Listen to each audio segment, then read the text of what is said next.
It tastes like coffee. Vanilla pear, collagen, sparkling water. But it tastes so creamy.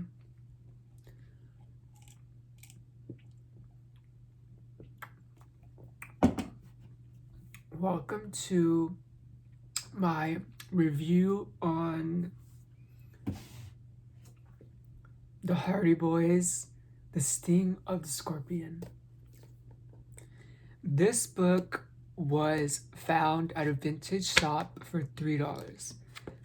And this series is from the 1930s or 40s or 50s.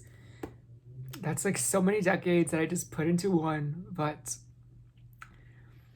this book was one of the first of sci-fi and mystery. I was never really a fan of those because they're not really too creative. But this one was creative because it was written for younger kids. Did you know that the Hardy Boys, the author of the Hardy Boys, created Nancy Drew, the detective series, because of the well reception of the boys? And it was from the same man or from the same company.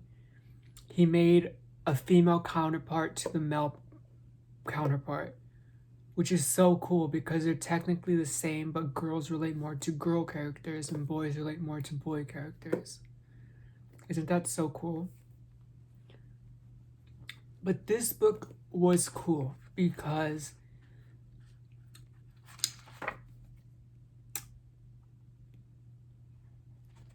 I don't know, I just liked it. It wasn't very like philosophical or perspective changing, but it was a nice, easy read. And it picked up its pace in ebbs and flows, which is really cool because I noticed that ebbs and flows is what a production or producer is in charge of doing. Think of Good For You by Olivia Rodrigo. That song sounds like a roller coaster, or it sounds like you're walking up steps and then you fall down a slide. That's a really good production song, is when you can hear and feel that, oh, we're going up a level, we're going up a level, we're going up a level. Now we're so high, the only way we can go is down. And then you build it up, and then you go straight up. This book, because it's longer than the song, you get to experience that in a more fluid way. But then once you get towards the end, it like hooks you in, and it's really exciting to see all the clues come wrapped together. I think that's what makes a good song too, is when everything just comes together at one point and explodes all over you. Like my drink at the beginning. But a mystery book has to tell you, is think about the alphabet. It has to tell you A, B, and C, D, E, and F, and then out of nowhere we get A, B, C, D, E, F, G, H. We get H, and H is super hot. It's super like explosive. But then we get, oh wait, let me remember. A, B, C, D, E, F, G, H, I. We get I, J, K, L, M, N, O, P, Q, R, S. And then out of nowhere, it just ties up everything that you just read into Z, and it ties it up in a little bow, which I liked about this book. It told you that the boys were sons to a detective father, and nurture versus nature. I guess it's nurture. When you watch what your parents are doing, especially the father figure for boys, you learn and get interested to do the same thing.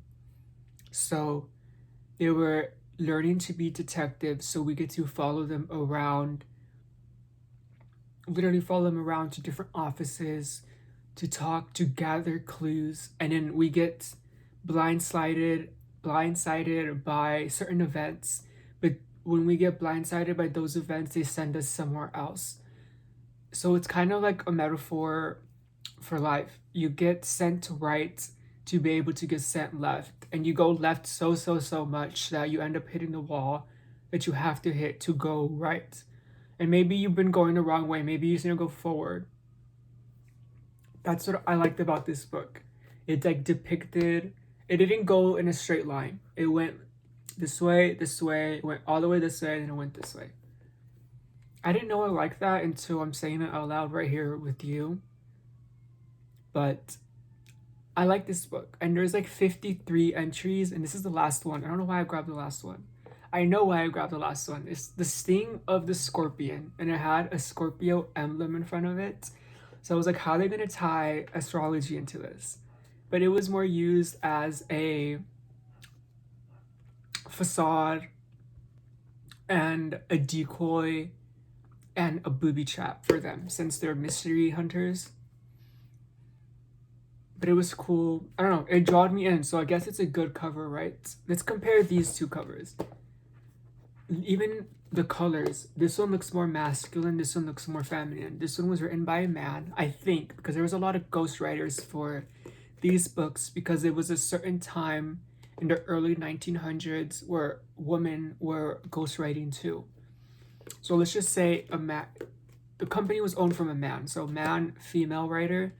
Look at the colors, the plaid textures, the harsh lines, the harsh, dark, deep tones of colors. All females and a boy, but coming from a female perspective, and this is from two boys' perspective.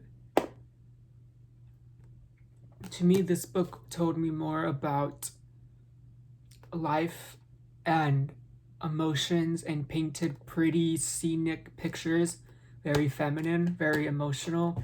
And this one was very intellectual, very mental, very, we're discovering a mystery. So it's super like masculine, right? Which one do I like more? Putting them next to each other, love this one.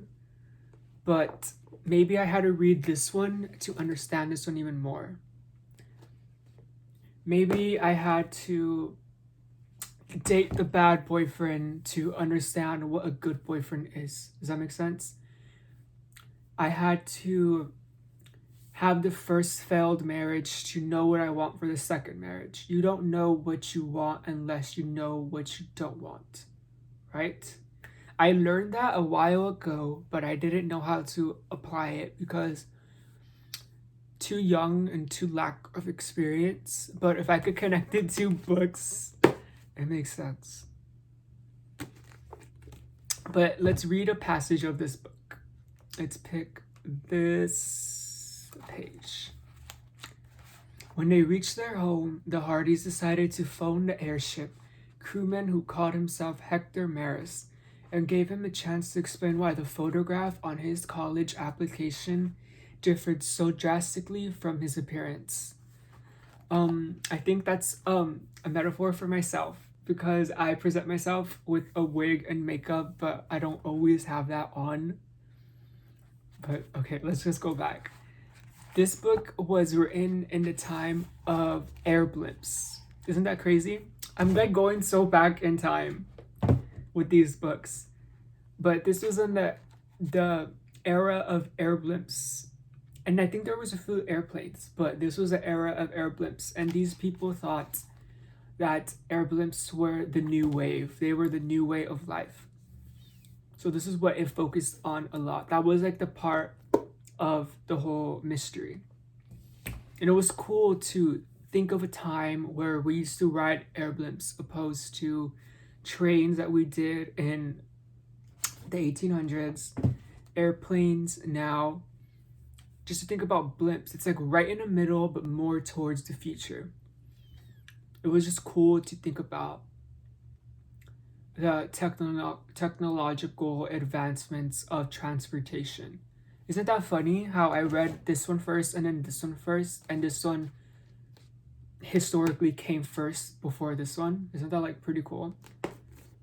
Maybe I should read a book based in the now, but those are boring. Those will be interesting in 20 years from now, 50 years from now, 100 years from now. They're going to be seen as nostalgic and historical references of the artists and writers of this time right now. But I'll stick in the 1800s. That's where you'll find me. hanging out in the 1800s? What century will you be hanging out in?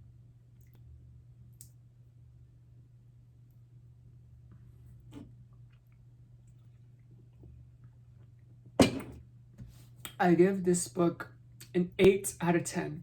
Mostly because it was written by a man, and I like females better, and females are a 10 out of 10 in my books. Literally, in my books. But I give it an 8 out of 10. Pick this one up. Peace out. From your Hardy Boy. How would I title this? Hardy Boy. I think I like that because it's referencing the Hardy Boys. Just took off the "the" and took off an "s". Hardy Boy. Okay, bye.